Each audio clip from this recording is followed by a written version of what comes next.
The ANC are in a full-blown panic, rushing to the Iranian Embassy to support them while attacking Israel like never before. Here's what's going on. As the Middle East conflict proceeds, things are not going well for the ANC, as Iran has been significantly battered by the US and Israel. Now, Israel, in the late hours of last night, revealed that phase 1 of the offensive has been complete. The IDF chief of staff explained that Israel has done a significant job at dismantling Iran's ballistic missile arsenal, as well as their defensive systems. And so they are going to continue with a more intense phase of the war, which does seem to be the dismantling of the regime itself. And so the ANC is in a complete panic. Not only are they rushing to Iran's aid and calling for an end to hostilities, being one of the loudest voices to do so, but they've also been attacking Israel again on the Gaza front with a new emergency meeting taking place at The Hague. But before we get into this, could I please remind you to subscribe to the channel? It's entirely free, and all you have to do is click on the subscribe button below the video. If you would like to support the channel and enjoy some additional perks, consider becoming a Power Club member. You can do so by clicking on the join button below the video. Now let's unpack this pressing situation. So yesterday, the ANC decided to pay a visit to the Iranian Embassy in Pretoria.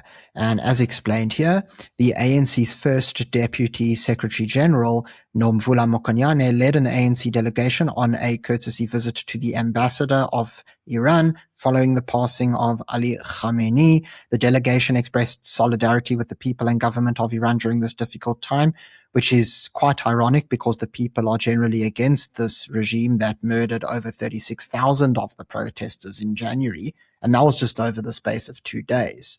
Now, if we take a look here, we've got quite a few photos to go through. This is Mokonyane signing their book for the, I don't know how many times this has been. It might be the condolence book of last time. It might be a different book. We can then see her with the ambassador of Iran. And then there's a couple of snapshots outside the embassy. And so yet again, the ANC is not backing down from its complete and utter solidarity with Iran. But what was really interesting to me is that during this visit, the Iranian ambassador felt the need to make an announcement saying that Iran did not fund SA's genocide case against Israel at the ICJ. So as it explains here, Iran has denied that it provided funding for South Africa's genocide case against Israel, but the allegations continue to shape a widening trade dispute between Pretoria and Washington. It explains that Treasury budget documents show the ICJ case draws on domestic funds, with 35 million rand allocated for 2025-26 and 36.6 million rand set aside for the year after. Now, they can deny this, but as those of you who've seen my report on this will know, it's very difficult to actually track the funds themselves, because this money could have been allocated by the ANC using party funding. The reality is that we don't know the exact origin of these treasury funds. The other thing that we need to acknowledge is that during the financial year that the ICJ case commenced, the ANC received over 430 million rand in what they called other income.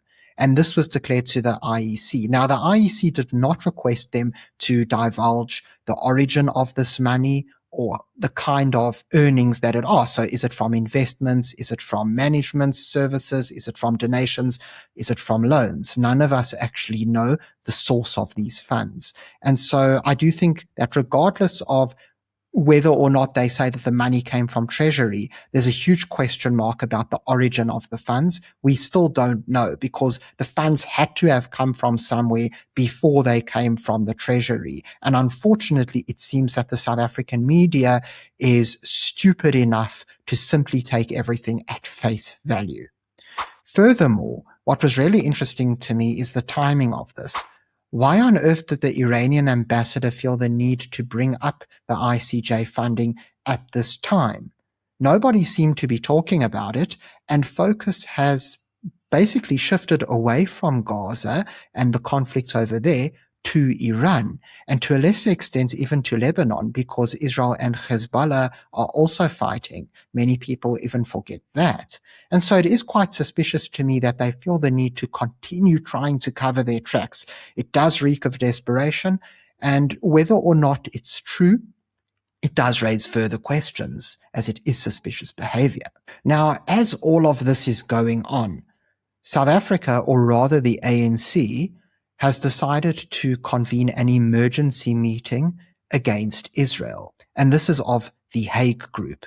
Now, we did speak about the Hague Group previously in another video, and it's basically a group of countries that South Africa has gotten together to try and amp up the pressure on Israel following the ICJ case.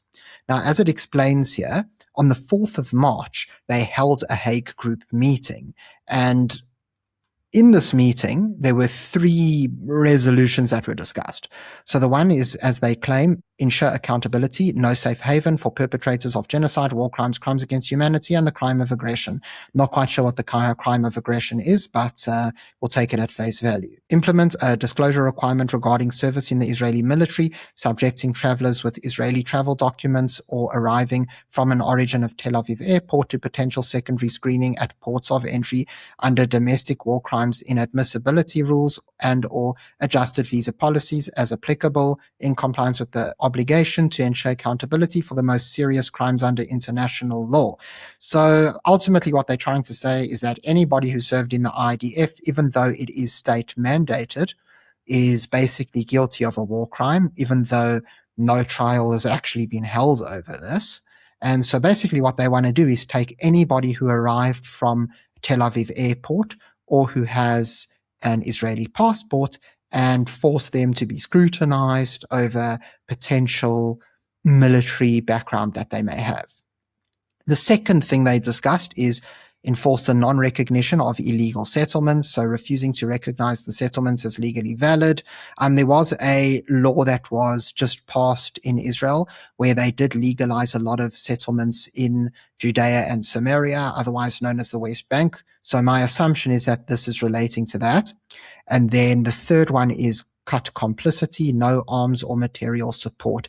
We have seen certain countries decide to enact these sorts of arms embargoes, although they haven't done a very good job. So Spain decided that it's no longer going to purchase arms from Israeli companies, but then they ended up doing so through a European company for hundreds of millions of dollars. But what they didn't realize is that this European company actually has quite a big stakeholder, I think around 20 or 30%. And that stakeholder is Rafael, which is the Israeli leading defense company that actually supplied a lot of Israel's national defenses. So yeah, quite ironic what happened there. But as you can see, while they're very worried about Iran, they're still trying to hammer Israel on the Gaza front as well. But one of the things that probably was the most interesting to me, and I'll explain to you why, is Cyril Ramaphosa's decision to step up as a mediator of the conflict. So those of you who've been following Durko's actions and reactions since the start of the war know that the ANC, as the ones who control Durko, have been one of the most vocal parties when it comes to this. They've been speaking about de-escalation and having an immediate ceasefire pretty much since the attacks on Iran began. And here we see how Cyril Ramaphosa once again wants to bask in the limelight as some sort of hero. So as explained here in this Reuters article, Ramaphosa told local media that he is willing to play, or rather South Africa is willing to play, a mediating role in the Middle East conflict. And I quote, "South Africa is always ready to play a contributing role either in mediation or whatever. And if a gap opens or if we are asked, we always live up to our obligations." And he continues, "If the opportunity were to open, we would talk and say there must be a ceasefire.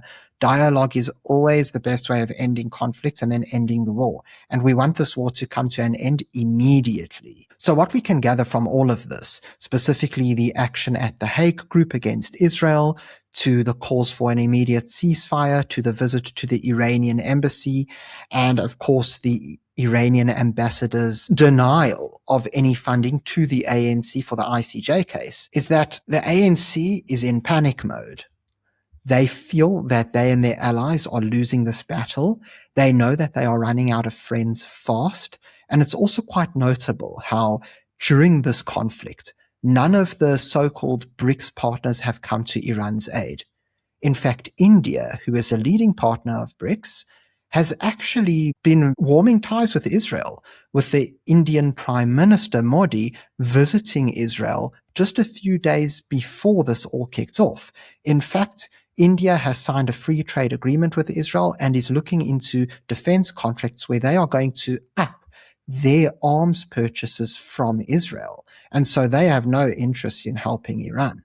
Furthermore, Russia and China have been absolutely silent, and South Africa has indicated no intention of providing arms or financial aid to Iran. And so South Africa is probably in panic mode.